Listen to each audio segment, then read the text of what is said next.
Marine North Caloocan. I am very pleased to have the founder of Kabisig, Workers Welfare Alliance, Mr. Jake De Vega. Good afternoon, sir. Good afternoon. At nagpapasalamat ako sa inyo, Doc, dahil talagang continuous yung pagtulong nyo through your medical mission. Ito, sir, kailan mo natatag ang Kabisig? Actually, ito po ay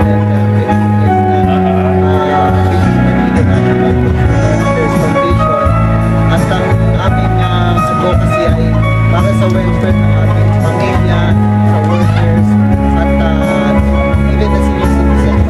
And over the years, marami kayong ginagawang proyekto sa community. Ano, pwede mo naman malaman maliban sa medical mission?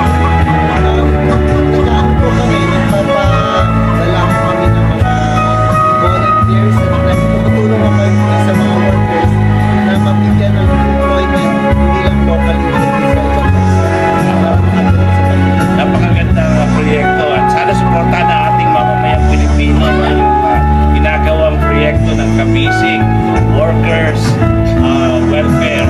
Isa yung alliance na pinagsasama-sama yung mga ordinaryong trabahante, workers, consumers.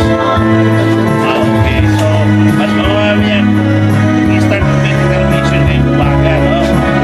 Salamat po sa Sano din? Okay, thank you so much, sir. Magandang umaga. Sano din si ano? Pwede si ano din?